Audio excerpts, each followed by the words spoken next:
Hello, YouTubers out there. This is Jerry Saravia at the movies. So recently, Shannon Lee, Bruce Lee's daughter, said that she felt that the film Once Upon a Time in Hollywood, which she had discussed before back in around the time the film was released, which was over a year ago, that the depiction of Bruce Lee in that film by Mike Moe was completely inaccurate. That Bruce Lee would never have been certainly strong-armed or beaten down in any way by a stuntman. And Joe Rogan, on his show, said that there was a stuntman at the time who was able to carry around Bruce Lee on his back and just, not necessarily push him around, get into a fight, but just to show that he could do that. Um, so he said that the comparison maybe wasn't completely inaccurate. And she said that this has been, Shannon Lee has said that this has been contributing in many ways to showing that Bruce Lee was less of a legend than anything else. Now, Bruce Lee has been put on a pedestal for quite some time. There's no question. Anyone that knows Bruce Lee or studied Bruce Lee or watched his films knows that. However, he's still a human being, or was. Unfortunately, he's no longer with us since he passed away in 1973, but his legend looms large.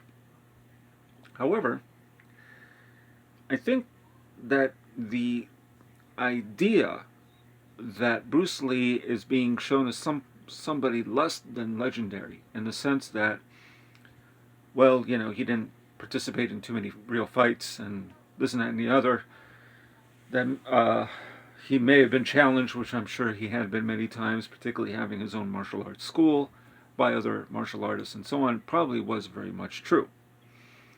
And his prowess was it's undeniable. This man could really kick 3 or 4 people all at once. I mean, he was very fast and an accomplished martial artist, no doubt. But this is not a new notion brought about by Tarantino's film. And I think that's what I want to make real clear. So I'll give you an example. For myself, I was a teenager back in the 80s. So when I was going to high school, Bruce Lee was not taken very seriously by a lot of people in high school. Of course, it's high school, but I had even a denim jacket with Bruce Lee on the back that was done for me. It was painted. And a lot of people would say, "Oh, that's very sad that you're into Bruce Lee." I never understood why. I didn't ask them to explain or anything.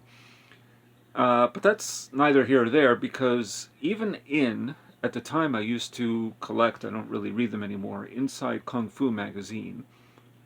I'm not even sure if that magazine is still around anymore, but even at that time, in the 80s, there was an article. It was an interview with Chuck Norris. And Chuck Norris has said many things about Bruce Lee, many positive things. But he did say in there that he felt that Bruce Lee needed to use a punching bag, which of course he did. And he said all he was doing was kicking air.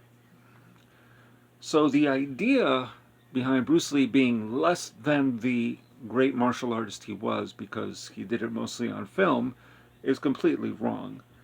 But it's also wrong to say that he kicked air.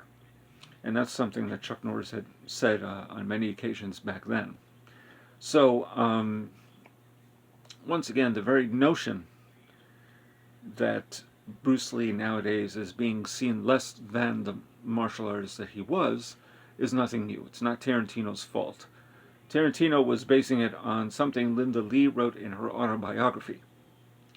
And, of course, not completely accurate, but it's a movie full of inaccuracies anyway. Once Upon a Time in Hollywood is not it's a fictional recreation of LA at a certain time. I mean, when you consider, spoiler alert, what happens at the end of the picture, it's alternative history. So everyone is kind of, it's not really portrayed accurately to the people that were represented. That is, the real life people. There are, of course, real life counterparts in the picture. Particularly the 2 stuntmen in the film played, or rather, the one stuntman played by Brad Pitt. But it's not meant to be, it's a fairy tale, this movie. So, and also keep in mind too, the scene in question is a flashback that Brad Pitt has where he almost dominated Bruce Lee, and then they're really ready to get into a fight, and then he's in his stance, and the fight is stopped. And Brad Pitt then is shown in a close-up shot where he's fixing an antenna on a rooftop, and he just kind of shakes his head and says, so it was a way of saying, okay, it didn't really happen that way, but that's the way he wants to see it. It's kind of what I took away from it. I don't see the film being a disservice to Bruce Lee. There are worse offenders out there that are a disservice to Bruce Lee. Even some films that starred Dragon Lee, Bruce Lee spelled L-I, with certain exceptions, certain films that he had done, but for the most part, all the Bruce exploitation pictures of the 70s did a greater disservice to Bruce Lee than Tarantino's film that features a 3-minute scene with a guy who definitely is played by an Asian playing Bruce Lee. So it gets silly to put it in that, to give it that much leverage. It's because it's a Tarantino film, and obviously very popular film, and deservedly so, but it's not meant to be, nothing in that film is meant to be an accurate representation of real people. An accurate recreation of a certain time, no doubt, but that's it. But again, this type of thing goes way back. This goes back 30 plus 35 years, because I've heard it all through the 80s.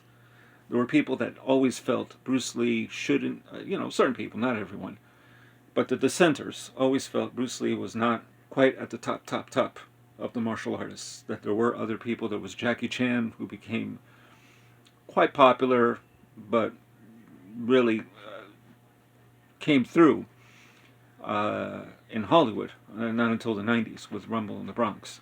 But everyone kind of knew about Jackie Chan for sure. Those were the days where, on TV, on Saturday afternoons, they would show all sorts of kung fu karate pictures, not the least of which would be Bruce Lee's films. But there are greater offenders, cinematically speaking, than Once Upon a Time in Hollywood. But this very notion of not putting Bruce Lee on that pedestal goes way back. It's not a recent phenomenon. And that's all I got to say. And this is Jerry Saravia at the Movies, signing off.